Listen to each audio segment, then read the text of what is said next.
नमस्कार दोस्तों, क्या आपने कभी सोचा है अगर महादेव अपने असली रूप में किसी वस्तु में विराजमान हो सकते हैं तो वो क्या होता?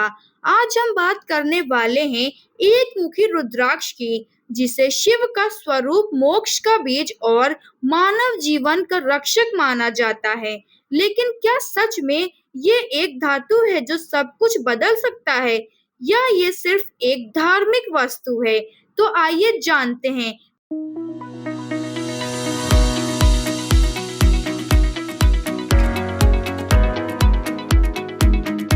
दोस्तों, रुद्राक्ष का अर्थ होता है रुद्र के आंसू। जब महादेव ने आंतरिक तपस्या से आंखें खोली तो उनके नयनों से जो अश्रु गिरे वे धरती पर गिरते ही रुद्राक्ष का बीज बन गए। उनमें से सबसे शक्तिशाली था एक मुखी रुद्राक्ष, एक ऐसा बीज जिसमें सिर्फ एक अक्ष रहती थी और माना गया कि उसमें त्रिनेत्र शिव स्वयं विराजमान है। एक मुखी का अर्थ है एक ही मुख या एक ही रेखा। एक मुखी रेयर होने का कारण इसकी मांग बहुत ज्यादा है। नेपाल और इंडोनेशिया के जंगल में पाया जाता है।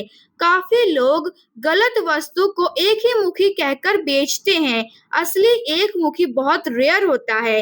इस रुद्राक्ष को धारण करने वाले के बारे में कहा जाता है कि जिसने एक मुखी रुद्राक्ष धारण किया उसका मन कभी भटकता नहीं, क्योंकि उसका मन शिव के साथ जुड़ जाता है। दोस्तों, शिव पुराण के अनुसार एक मुखी रुद्राक्ष धारण करने वाला व्यक्ति शिव के समान हो जाता है। ये पापों का नाश करता है और मोक्ष का द्वार खोलता है।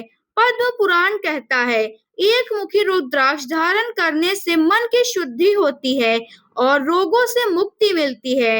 इस रुद्राक्ष का श्रावण और उपयोग सिर्फ श्रद्धा से नहीं, नियम से भी होता है। ये रुद्राक्ष अंजना चक्र यानी थर्ड आई को एक्टिव करता है, मंत्र उच्चारण में सफलता देता है, साधना में स्पीड देता है, डीप ध्यान में ले जाता है, नेगेटिव एनर्जीज को दूर करता है और सबसे बड़ी बात, ये ईगो को तोड़ता है, क्योंकि एक मुखी का मतलब है एकता, मन, आत्मा और परमात्मा की एकता। दोस्तों, अब हम जानेंगे भक्त विश्वनाथ और एक मुखी रुद्राक्ष की कहानी।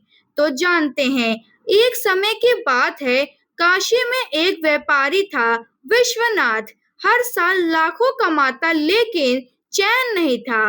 एक दिन उसने एक साधु से एक मुखी रुद्राक्ष खरीदा बिना जांच के, पर फिर उसके जीवन में कुछ नहीं बदला, बल्कि बुरे सपने आने लगे, बिजनेस गिर गया।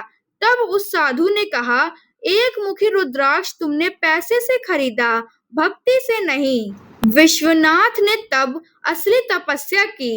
21 दिन का व्रत, 108 मंत्र जाप और तन मन धन से शिव की आराधना की। तब महादेव ने सपने में कहा, अब तू योग्य है, अब मैं तुझ में विराजमान हो सकता हूँ। और फिर जब विश्वनाथ ने असली एक मुखी रुद्राक्ष धारण किया तो उसकी आंखों में रोशनी आई और जीवन में शांति। तो दोस्तों, चलिए जानते हैं कैसे पहने एक मुखी रुद्राक्ष। दोस्तों, धारण का समय सोमवार सुबह स्नान करके शिवलिंग के सामने मंत्र जप करना, ओम नमः शिवाय या फिर ओम हरिम नमः का भी जाप कर सकते हैं। 108 बार जप करके रुद्राक्ष को गले में पहने। अब जानते हैं इसके नियम। हमेशा शुद्ध विचार और पवित्र वस्त्र में पहने, नॉनवेज और अल्कोहल से दूर रहें, रुद्राक्ष को किसी के सामने दिखावा बनाकर ना पहने। एक मुखी रुद्राक्ष एक ऑर्नामेंट नहीं, एक संबंध है शिव और भक्त के बीच, जिसे पहनते ही आप भगवान से कनेक्ट हो जाते हो। न पाप का भय रहता है, न भविष्य का। दोस्तों, अगर आप भी एक मुखी रुद्राक्ष धारण करने की सोच रहे हैं तो पहले मन को शुद्ध करो, फिर गले में डालो। कमेंट में लिखो, शिव ही मेरे गुरु हैं और रुद्राक्ष उनका आशीर्वाद है। और इस वीडियो को हर उस भक्त तक पहुंचाओ जिसे इस पवित्र बीज का असली अर्थ नहीं पता। और अगर आपको ये वीडियो पसंद आई हो तो इस वीडियो को लाइक जरूर करें और चैनल को जरूर सब्सक्राइब कर लें। धन्यवाद। हर हर महादेव।